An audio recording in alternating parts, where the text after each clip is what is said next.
সেটা ধর্মের নামে অধর্ম, উগ্রবাদ, জঙ্গিবাদ হয়। আমরা সারা দুনিয়াব্যাপী ধর্মের নামে অধর্ম, উগ্রবাদী, সাম্প্রদায়িক, জঙ্গিবাদের রাজনীতির খুন, জুলুম, অবিচার, স্বৈরদস্যুতার শিকার।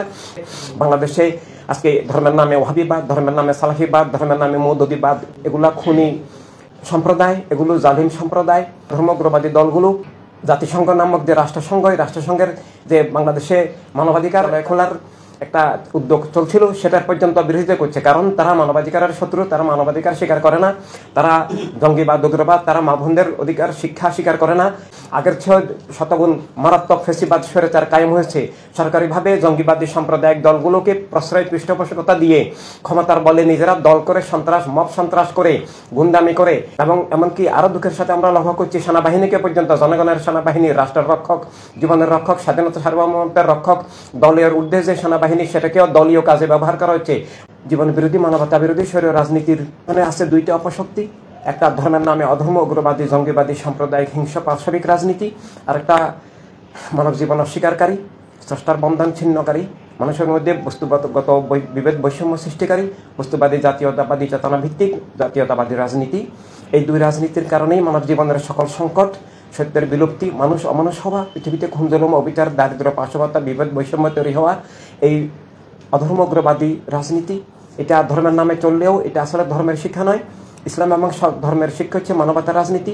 আমাদের দয়াময় আল্লাহ তাআলা রাব্বিল আলামিন, সব মানুষের রব, এবং আল্লাহ রাসূল সাল্লাল্লাহু আলাইহি সাল্লাম রাহমাতুল আলামিন, সব মানুষের জন্য রহমত, আল্লাহ তাআলার অশেষ করুণা ধারা, সব মানুষের কল্যাণ, স্বাধীনতা, অধিকার, নিরাপত্তার উৎস আমাদের প্রিয় নবী এমন এক রাজনৈতিক ব্যবস্থা দান করেছেন যেটা মানবতার রাজনীতি, যেটা সব মানুষের প্রতিনিধিত্বশীল, সব মানুষের মানবিক স্বার্থের রক্ষক, সব মানুষের নিরাপত্তা, অধিকার, স্বাধীনতা ভিত্তিক, সব মানুষের জীবনের স্বাধীনতা এবং রাষ্ট্রীয় মালিকানা, বিশ্ব নাগরিকত্ব ভিত্তিক, সম্পদের উপরে মালিকানা ভিত্তিক, মানবতার রাষ্ট্র, খেলাফত Insaniyat, state and world of humanity, state and world of life, based on authority of every life, সেটা এখন বিলুপ্ত হয়ে গেছে। এখন ইসলামের নামে এবং অন্যান্য ধর্মের নামে যে রাজনীতি চলছে ধর্মরাষ্ট্র কায়েম করার, সেটা ইসলামের শিক্ষার বিপরীত, সব ধর্মের শিক্ষার বিপরীত, ধর্ম চাপিয়ে দেওয়ার বিষয় নয়। ধর্মের নামে দল হয়, রাজনৈতিক দল হয় না, কারণ রাষ্ট্র সবার আল্লাহ তাআলা ধর্মকে চাপিয়ে দেওয়ার নিষিদ্ধ করেছেন। জ্ঞান ভালোবাসার মাধ্যমে সম্মানের সাথে, শান্তির সাথে, যুক্তির সাথে, দলিলের সাথে ধর্মকে, সত্যকে, জ্ঞানকে এবং মিথ্যাকে তুলে ধরতে বলেছেন। চাপিয়ে দেওয়া যেটা হয় সেটা আসলে ধর্ম হয় না, সেটা ধর্মের নামে অধর্ম, উগ্রবাদ, জঙ্গিবাদ হয়। আমরা সারা দুনিয়াব্যাপী ধর্মের নামে অধর্ম, উগ্রবাদী, সাম্প্রদায়িক, জঙ্গিবাদের রাজনীতির খুন, জুলুম, অবিচার, স্বৈরদস্যুতার শিকার। একই সাথে বস্তুবাদী, জাতীয়তাবাদী চেতনার যে জাতীয়তাবাদী পাশবিক রাজনীতির শিকার। বিশেষভাবে বাংলাদেশেও এখন ধর্মের নামে অধর্ম, উগ্রবাদী, জঙ্গিবাদী, সাম্প্রদায়িক রাজনীতি মাথাচাড়া দিয়ে উঠেছে, যারা গণতন্ত্র স্বীকার করে না, সব মানুষের অধিকার স্বীকার করে না, সব মানুষের স্বাধীনতা স্বীকার করে না, মা বোনদেরকে যারা মানুষ মনে করে না, তারা ধর্মের নামে তাদের দলীয় মতবাদকে চাপিয়ে দিয়ে ধর্মকে ধ্বংস করা, ধর্মকে জবাই করা, ধর্মকে কবরস্থ করার চেষ্টা করছে। বাংলাদেশে আজকে ধর্মের নামে ওয়াহাবিবাদ, ধর্মের নামে সালাফিবাদ, ধর্মের নামে মৌদুদিবাদ, এগুলা খুনি সম্প্রদায়, এগুলো জালিম সম্প্রদায়, এগুলো বাংলাদেশে আমরা দেখছি। ইদানিং ধর্মের নামে অধর্ম, উগ্রবাদী দলগুলো জাতিসংঘ নামক যে রাষ্ট্রসংঘ, এই রাষ্ট্রসংঘের যে বাংলাদেশে মানবাধিকার একটা শাখা খোলার, মানবাধিকার কার্যালয় খোলার একটা উদ্যোগ চলছিল, সেটার পর্যন্ত বিরোধিতা করছে। কারণ তারা মানবাধিকারের শত্রু, তারা মানবাধিকার স্বীকার করে না, তারা জঙ্গিবাদ, উগ্রবাদ, তারা মা বোনদের অধিকার শিক্ষা স্বীকার করে না।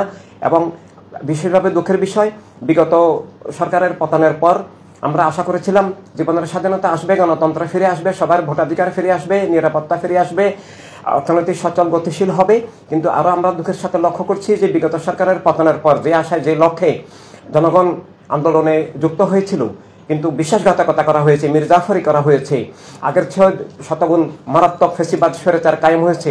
সরকারিভাবে জঙ্গিবাদী সাম্প্রদায়িক দলগুলোকে প্রশ্রয়, পৃষ্ঠপোষকতা দিয়ে ক্ষমতার বলে নিজেরা দল করে সন্ত্রাস, মব সন্ত্রাস করে, গুন্ডামি করে, জবরদখল করার যে রাজনীতি, খুনের যে রাজনীতি, সেটা বর্তমান সরকারের পৃষ্ঠপোষকতায় কায়েম হচ্ছে।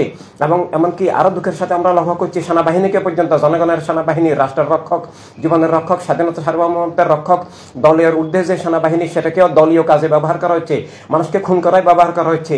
ক্ষমতাসীন গোষ্ঠীর দুর্নীতির দল, পাশবিক দল, যে জঙ্গিবাদের প্রশ্রয়কারী দল, সে দলকে কায়েম করার জন্য, জনগণের অধিকার স্বাধীনতা হরণ করার জন্য, জঙ্গিবাদের বিরুদ্ধে জনগণের প্রতিবাদকে রুদ্ধ করার জন্য সেনাবাহিনীকে ব্যবহার করা হচ্ছে, খুন জুলুম করা হচ্ছে, ঘরে ঘরে তল্লাশির নামে, কারফিউর নামে একটা ইসরায়েলের মতো, গাজার মতো ভয়ঙ্কর, আতঙ্কজনক, ভয়ঙ্কর পরিস্থিতি সৃষ্টি করা হচ্ছে। এই অবস্থা থেকে আমাদের মুক্তির একটাই পথ, জনগণকে আমরা সব ধর্মের, সব মতপথের, সব রাজনীতির, সব দলের মানুষকে আজকে নিজেদের জীবন রক্ষায়, রাষ্ট্র রক্ষায়, গণতন্ত্র রক্ষায়, সবার অধিকার স্বাধীনতা রক্ষায় এবং আগামীতে একটা সুষ্ঠু, স্বাধীন, ফেয়ার নির্বাচনের লক্ষ্যে আমাদেরকে অবশ্যই ঐক্যবদ্ধ হয়ে আমাদের জীবন, ধর্ম, রাষ্ট্র স্বাধীনতা, অধিকার, নিরাপত্তা, অর্থনীতি আমাদেরকে অবশ্যই রক্ষার জন্য মানবতা রাজনীতির মধ্য দিয়ে মানবতা রাষ্ট্রের লক্ষ্যে আমাদেরকে অবশ্যই ঐক্যবদ্ধ হতে হবে। না হলে আমাদের ধর্ম, জীবন, রাষ্ট্র, গণতন্ত্র সবাই ধ্বংস হয়ে যাবে, আমরা মারাত্মক মহাবিপর্যয়ের সম্মুখীন হয়ে যাব। ধন্যবাদ।